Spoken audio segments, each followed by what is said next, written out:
Welcome back to Fairy Tail Anime Review, episode number 46. This is our review the 314th episode of the anime, Master Enchantment, which covers chapters 516 to 518 of the manga. Now, there's about two things going on in this episode. First, let's talk about the small thing. Basically, that we have Natsu stealing his dreamland. You have basically Brandish, Evergreen, and Grandina. I'm gonna call her that. Yeah, she's basically Grandina's counterpart from Edoros, and she basically tells Lulu Elizabeth to give up. It's like, don't give up. It's a good thing Daniel showed Lucy's breast in the scene because she's supposed to be completely naked, and she's and habits with her to hit with just trying to warm them up. Yep.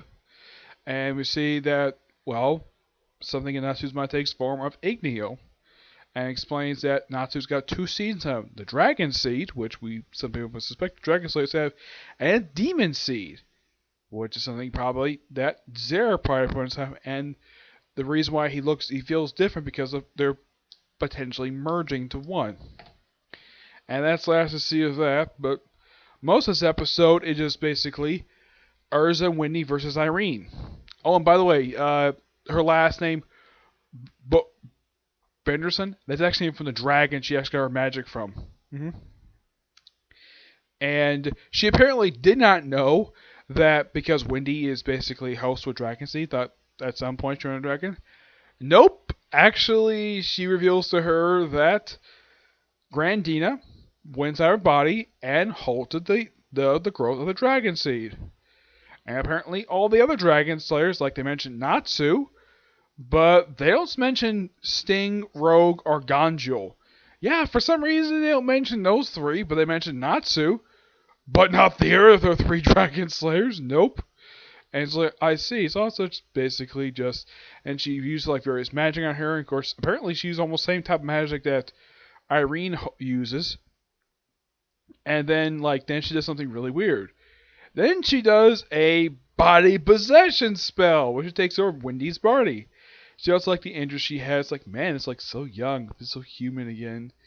Yep, and then as Wendy's gone, but nope, Wendy went into Irene's smoking hot body. It's like, man, I feel heavy. Of course, she's grabbing her breast. I'm surprised Irene says nothing to this at all. The fact that, you have a little girl, basically a girl who's supposed to be like 20, even though a former little girl, and she's basically grabbing her breast. Now, is it just me, or did I just see this in another anime just recently? We have characters who body swap. Yes, JoJo's Adventures Go to Win just recently did this. So, and here's the thing. JoJo Adventures basically, though that was a sub, that's made by a different studio, but I don't know if this is by sheer coincidence this happened to happen, not long after each other. This has come just a few weeks after I had just seen in JoJo Adventures where all the cast members swap bodies. This one's only two, not the whole cast, which is something. Yep. And they actually fight for a while, though Irene in Wendy's body does a little damage to the side. Then she goes back to her regular body. And she's like, oh, screw this, basically. Of course, also, prior to the body swapping thing, Urza managed to slice her awesome hat in half. This big, huge hat that she sliced in half, also causing her to bleed from the forehead. And it seems like that any time, though, in anime, whenever someone gets hit in the head, it's like blood goes on the forehead. Can't go anyplace else, just have to go on the forehead. Okay, fine. And apparently Irene has no problem with her own dog doing this to her. And of course she also gets sliced in the belly. It doesn't do much to her at all. And then she's like, screw this. So she transforms into her dragon form and slaps Urza with basically just one hit. Basically nearly kills her. It basically heavily injures her. To the point where she can move one arm. And she's like, okay, I'm going to kill you now. So she basically summons a spell. Let me look up the name spell. I want to get this correct.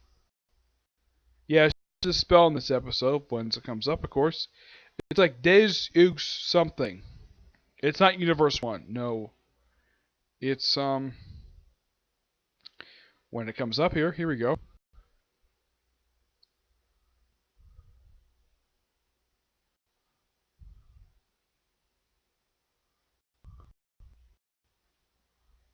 I think this dates Salma.